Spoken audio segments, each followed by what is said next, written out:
This is Kimberly Quinn, host of the Mindcraft podcast, and I can't tell you how much fun I have had doing this podcast. I started when the world closed over the pandemic in an attempt to spread some positivity out there and give people some strategies to enhance their own well being and reduce anxiety and all of that. Now, 2 years later, we're still going strong and now listened to by 52 countries across the world. And I've even helped some of my students get going with their own podcasts. It's super easy to do. And I'll tell you, if you haven't heard about Anchor by Spotify, it is the easiest way to make a podcast with everything you need all in one place. I'll just explain for you. Anchor has tools that allow you to record and edit your podcast right from your phone or computer. When hosting on Anchor, you can distribute your podcast on listening platforms like Spotify, Apple Podcasts, and more. It's everything you need to make a podcast in one place. And best of all, Anchor is totally free. Download the Anchor app or go to anchor.fm to get started. It is a ball. Start today. Greetings, Minecrafters, and welcome to another hopefully interesting and hopefully stimulating discussion, another Minecraft discussion. My name is Kimberly Quinn, and I am very thrilled to be here with you on this morning, on this gift of another day of Life Minutes for us to talk about embracing your own generativity as a superpower. Now, and right away, before I even get going here, I definitely want to do a shout out to Susan Krauss Whitburn, who writes for Psychology Today, because she was my inspiration for this morning with this. And that said, I want to. It also is bringing me to a place of thinking about balance, because we're talking about generativity, giving of ourselves, putting other people first, which is so important. And also, in fact, I'm doing a presentation in a couple of weeks for the Vermont Women in Leadership, and it's about being filled up, and we can't give what we don't have, and so they actually are not opposites. They are go together, because we cannot give what we don't have, which means we need to really be focused on filling ourselves up every day in every way.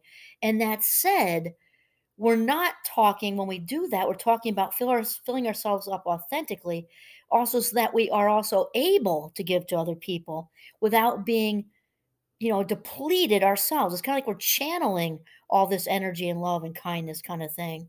I know that in Chinese medicine, they talk about, chi energy and stuff. And also in Reiki, it's channeling the energy, not giving it up from your bone marrow, right? We're channeling this from this energy source that we all belong to. So anyway, I wanted to make sure that I cleared that up, that these are not mutually exclusive, but actually go together. And so Susan says, we often imagine that putting others before ourselves is a sign of weakness, but research suggests it's actually a stealth superpower. The most generative people have better long term well being than others. So this is also very Gandhi, right? So when, Gandhi would say, super paraphrased, if we're not feeling well, we're not experiencing wellness, we're blue, we're down, he'd say, so get up and go do something for somebody else, put somebody else, focus on somebody else, kind of get out of your own head, go hold the door open for somebody, go, if you see somebody struggling carrying groceries, go help them, or even a more planned something like helping out a soup kitchen, or just with a total stranger. This also, neurologically speaking, leads to a dopamine fix, which is maybe the universe's, the higher power, God for me, or source, or whatever. Maybe it's the universe's way of kind of pulling us out of ourselves into doing good things for others. I don't know. And so Susan says it's often thought that feeling good about yourself derives from being able to look back with pride on your accomplishments, no matter how modest or grand. This focus on individual happiness is often referred to as eudaimonic well-being. I actually do a whole class on this in Minecraft 2, the second Minecraft, about, there's actually a good article there that I'm just thinking of in my head about the eudaimonic treadmill. You're trying to keep up with that. So here goes. But there's another type of well-being that may be more important. Generativity, based on the belief that it's important to care for others, specifically the next generation. People high in this trait are able to put themselves second, and research suggests it is this cohort who feel more profoundly fulfilled as they progress through life. This is actually bringing me straight to young motherhood when, as many of you know who listen to my podcast, that my husband and I are blessed with five now young adult children. We call them the Fab Five, and they are all close in age. So I was at home with them for quite a while, and I remember the delicate balance, very, very difficult, very challenging to keep myself filled up. And we live way out in the middle of nowhere, so it's not like I can just dip out for 15 minutes and go read a book at a bistro or something. And so I remember how hard it was to kind of do those small things for myself to keep myself filled up, and I definitely got depleted. I'm absolutely admitting that. There are times when, and that's what, women friends are good for that and everything, but they were all on the same stage. So we tried to get together when we could, though it was challenging, all living out here as well, because the five kids were absolutely first. No question about it. And I think that's what we're talking about here. So, like I was saying earlier, it's not that the filling yourself up and the generativity, putting other people first, are mutually exclusive. They're not. We're not talking about a codependent way of putting people first. We're getting all kinds of self esteem, bolts of self esteem from running ourselves on the ground, being the only one to take everybody's kids to the baseball games every week, or being the only one baking the brownies for the PTO every week. That's codependent. It's different than genuinely and authentically taking, do a conscious act of kindness for somebody, because, and typically when it's authentic, right, that's mindful giving versus mindless giving. Mindless giving is the codependent who's running around being everybody's everything, and then possibly getting resentful because nobody's appreciating her or noticing her. That's not what we're talking about here. We're talking about mindful giving, where we come from a filled up place, we do something kind, which even fills us up more. Not the ego jolt, but an actual authentic good feeling. Susan gives us some stats. I'm a fan of just a little. Well, actually, I'm actually involved in a research project right now, so I like statistics. However, for conversational articles and things, I think it's important to not be super heavy on that. Yet to give one or two as a foundation that kind of supports everything, I'm a big fan of that because it gives it credibility. So Susan says, in a recent study of generativity and well being, our research team studied 271 participants in the Rochester Adult Longitudinal Study. Those are incredible. When a longitudinal study obviously means goes on for a long time, we really find stuff out in that way. So this one went across a 12-year period from 2000 to 2012. So she says that the findings supported our prediction that people who became more generative over time also grew in their sense of personal fulfillment. No big surprise there. And then she said those who didn't, on the other hand, had a declining sense of overall well being. And, once again, it's very important when, being generative is authentic. So it's very important to differentiate between mindless giving and mindful giving, again, because you know how you feel.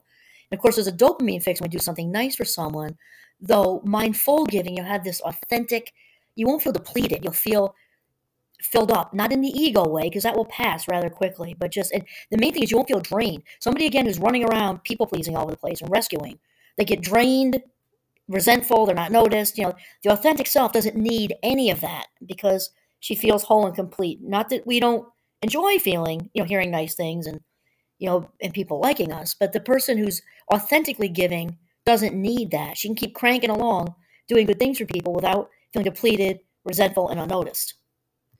And so Susan goes on to say that the benefit derived from putting other people before yourself counters the idea that well being can come only from that eudaimonic feeling of achieving our own personal goals. I was just thinking about Erickson, looking at this, and she actually brings him up.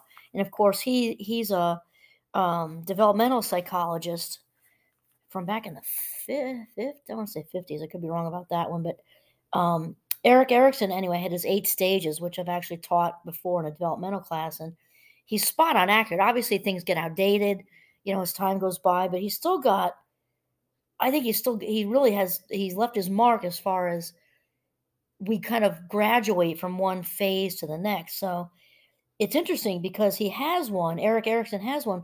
And he proposed this phase was generativity versus stagnation. So in this model, he said people who stagnate become more and more self-focused, spending money on endless home redecoration, expensive vacations, and beauty treatments. It may seem counterintuitive that the best way to feel good is not even to think about how good you feel, but our study suggests that it lies in a very different type of pursuit.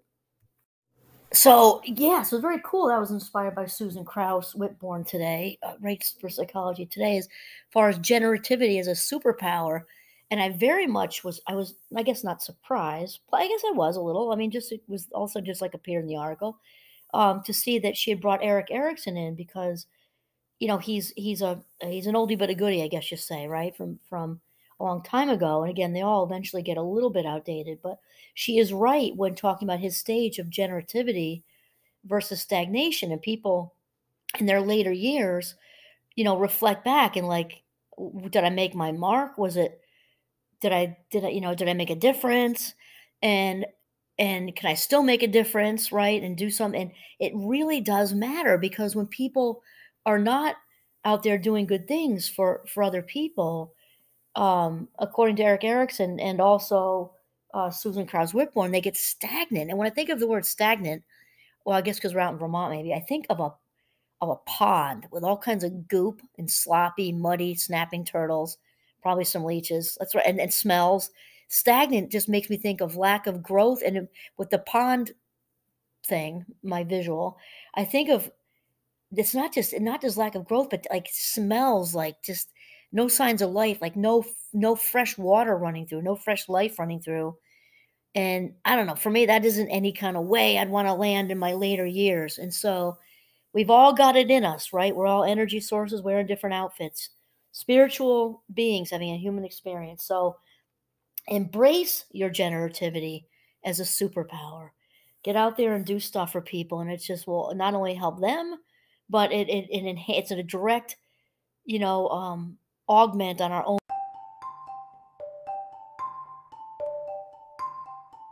well-being. And then, as Susan stated, there have been a gazillion studies, especially that the very famous, also longitudinal study, the famous Harvard study, talks about from a positive psychology perspective, those who live the longest lives also have very strong positive relationships, and obviously generativity can only further enhance this because it's all about connection, right? And so there you go. Embrace your superpower of generativity. This is Kimberly Quinn signing off from the beautiful northern Vermont. Have a mindful, very generative day.